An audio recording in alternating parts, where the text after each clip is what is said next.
I knew why, because I'd been through the Pentagon. Right after 9/11, about 10 days after 9/11, I went through the Pentagon and I saw Secretary Rumsfeld and Deputy Secretary Wolfowitz. I went downstairs just to say hello to some of the people on the Joint Staff who had used to work for me, and one of the generals called me and he said, "Sir, you got to come in. You got to come in and talk to me a second." I said, "Well, you're too busy." He said, "No."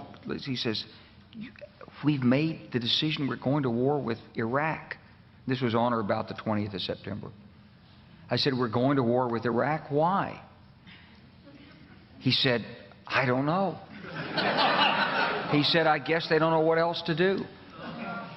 So I said, "Well, did they find some information connecting Saddam to Al-Qaeda?" He said, No. He says, "There's nothing new that way. They just made the decision to go to war with Iraq."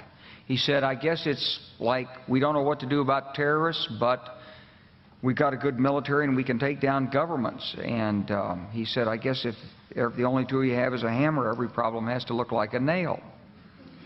So I came back to see him a few weeks later, and by that time we were bombing in Afghanistan. I said, "Are we still going to war with Iraq?" And he said, "Oh, it's worse than that."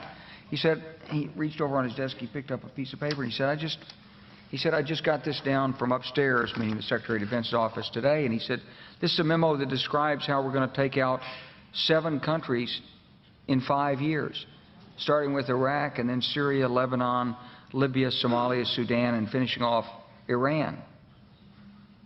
I said, "Is it classified?" He said, "Yes, sir." I said, "Well, don't show it to me." And I saw him a year or so ago, and I said, "You remember that?" He said, "Sir, I didn't show you that memo. I didn't